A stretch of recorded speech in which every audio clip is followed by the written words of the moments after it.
Welcome to the Deep Dive. Today, we're looking into a really powerful idea. Does God actually hear and respond to prayer? Yeah, we're using a daily devotion as our source, and it focuses on this pretty compelling story from 2 Kings. It's about King Hezekiah. Right, Hezekiah's prayer and, crucially, God's answer to it. Exactly. So our goal here isn't just to retell the story. We want to dig into what this specific passage, might teach us about prayer itself, about God's attentiveness, and maybe what faith looks like when things get tough. Okay, let's get right into it then. Lesson 1, maybe. The devotion starts with Hezekiah in a really serious spot. Oh, definitely. He's basically been given a death sentence, according to the text. It doesn't get much more serious than that. And what does he do? The devotion points out his immediate reaction. Yeah, he doesn't just, give up. He turns straight to God. And importantly, it's with real emotion tears, sincerity. It wasn't some formal, rehearsed prayer. It was raw. And the response from God in the story is just incredibly direct, isn't it? Totally. I have heard your prayer and seen your tears. I will heal you.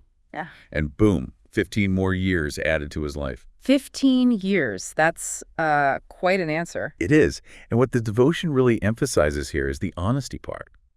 It suggests God isn't necessarily looking for, fancy words or perfect prayers. He wants honesty. Exactly. Our real feelings, our vulnerability. The devotion says God sees our tears and listens to humble hearts. It makes you think maybe that raw honesty itself is kind of crucial. That really resonates. It's a good reminder for all of us, I think. You don't have to have everything figured out or polished before you pray. Right. The devotion actually says, pray in the middle of your mess.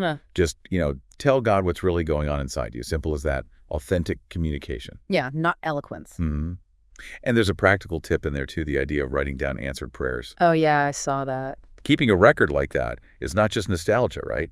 It's a way to physically remind yourself, okay, I felt heard then, which can really boost your faith next time things get shaky. That's a great point. Okay, so Hezekiah gets this amazing promise, but then there's more. He asks for a sign. He does, which might seem a bit odd after such a direct promise, right? But the devotion frames it as God confirming his word with power. So what was the sign? God makes the shadow move backward. A miracle. The devotion says it proved that what God said would truly happen. It wasn't just words. It was backed by this, impossible act. Wow. That really drives home the devotion's idea that God's promises are not empty. It underlines that God has the power and, I guess, the intention to follow through. Absolutely. And the takeaway for you listening, the devotion encourages you to stand on Scripture when life feels uncertain. Grounding yourself in those promises when everything else feels unstable. Exactly. And it connects back to that idea of remembering past help.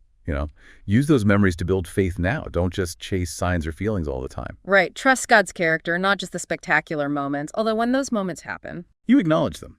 The devotion says give God praise when he answers and share those stories.